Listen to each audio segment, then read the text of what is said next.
Во секој случај, она што е интересно за општината Шуторизари е дека има дури 7 кандидати за градоначелник. Јас, барем од оваа објективна, се надевам, новинарска, лаичка, да кажам, граѓанска страна, го гледам тоа позитивно, бидејќи нели заедницата е размрдана, луѓето појавуваат амбиции и така натаму, меѓутоа кое е вашето мислење? Дали е тоа добро за демократијата во Шуторизари? Искрено за демократијата во Шуторизари можеби е ете така како што вие тоа го гледате надвор од она што е интересот на заедницата, меѓутоа интересот на заедницата не е да имаме 7 кандидати со оглед на тоа дека бројот на гласачкото тело во Шуторизари изнесува реално 23.500 негде гласа, од кои што половина се реално надвор од Македонија, не се резидентни жители и реално на секои избори излегуваат само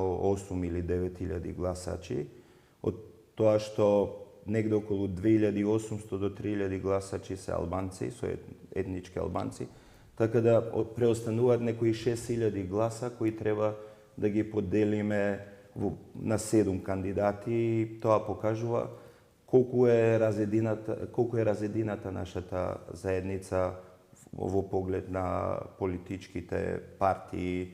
Имаме исто така, морам да нагласам дека имаме 13 политички партии, што мислам дека ни една заедница нема повеќе. Ние сме шампиони во тој дел. И затоа мислам дека не треба да е така. Мислам дека 2, највеќе 3 кандидати би биле доволни за општина Шуторизари, за да народот се одлучи за вистинската опција.